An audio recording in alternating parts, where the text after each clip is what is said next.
In recent years, there's been an explosion of books about football hooliganism, as middle-aged men indulge in their football-related fancies and vibes.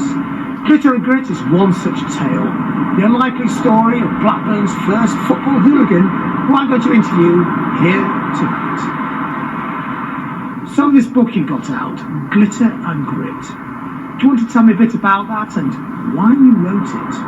Yeah, I wrote it to get down in black and white a bit of the history of what happened in those days, the 70s, the 80s. Not like today, bunches of kids running around. I'm marrying one of those birdies from 50 yards, throw a brick and then leg it. I'm talking about the proper boys, toe to toe. They didn't hang about, they got in there, did the business. Proper lads. What about the name Glitter and Grit? It's an unusual name for a book about football hooliganism. Yeah, it might sound unusual, but they were unusual times. I was going to an away game. I was a bit skint. So I robbed the gas meter like you did. Got about 20 quid, which was plenty of money in those days. Went to the game, on the way back on the train. There's a bit of a bust-up. Some handy boys from Scunthorpe. Tash McDermott's on the train, isn't he? And I gets nicked. I couldn't believe it.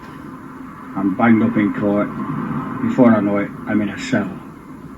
Luckily for me, my cellmate was Gary Glitter. I couldn't believe it. My old-time hero, the man I'd admired for years, and I'm banged up with him for 6 months. They did fit him up with some kid he did in charge. McDermott were involved in it. He was in that department in those days. I mean, Gary wouldn't do those kind of things. Everybody knew he was a love god. He was a hero to millions of women. He would never have stooped that low. Gary would never have done that. He was a fantastic man, a great human being. How about nowadays? Do you still participate in football hooliganism? No, not anymore. I've passed that now. Those days are gone. It's not like it used to be. There's no fun anymore. You go to a game now, it's like going to the opera. You can't stand up. You can't sing. You can't swear. The stewards are on your back. They don't speak my language. In fact, they don't speak English. I just can't handle the game no more. Not interested. And how do you release all your pent-up frustration now that you're not a football hooligan anymore? Well, I haven't really got any frustrations. I still like a beer. I still go out, down the local booze or down the local club. The odd punch-up on a Saturday night. Nothing serious.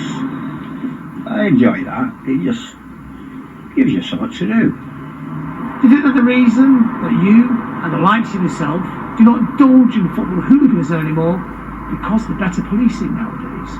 You can't have a punch-up no more. You don't get a chance to meet the away fans. The police will shepherd them everywhere.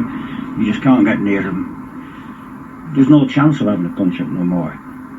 So you go home, turn the telly on, just sit down with a wife. You never hit the wife. You don't fall out with a wife. Unless you get beat. And you don't sit to the fans, of course. Then you've got to hit somebody.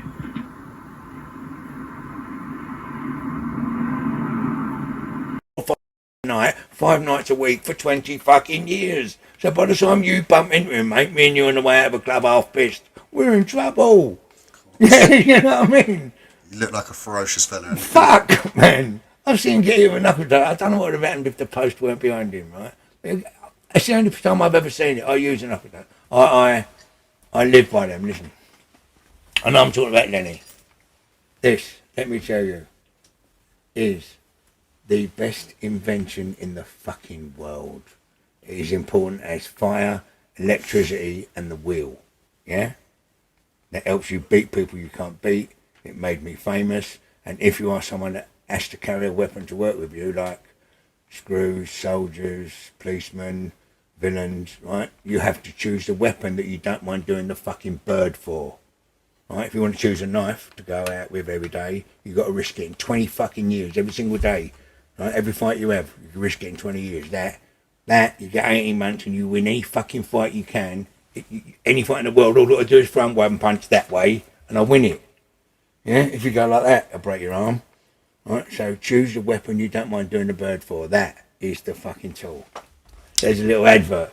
Where was we? Fantastic. There's a few fantastic you can bits forget a few fantastic bits of advice you've given for the maybe the aspiring No, criminals. whatever. Yeah, go on. I'd like to, that rounds it off really nicely, Dave. I'd like to thank you very much for your time today. You're cool, man. And just finally, if you'd like to tell the audience members where they can find you on social media, whether you're on Facebook or Insta, Twitter. I think I'm on Facebook, I'm on Twitter, and I'm on all them things. Yeah, I'm on all them, and you can also find me at my house. And if anyone's looking for me, it is 18 Chestnut Gardens, SE18 1RL. All the people who can find me, I've painted a picture of myself on the wall.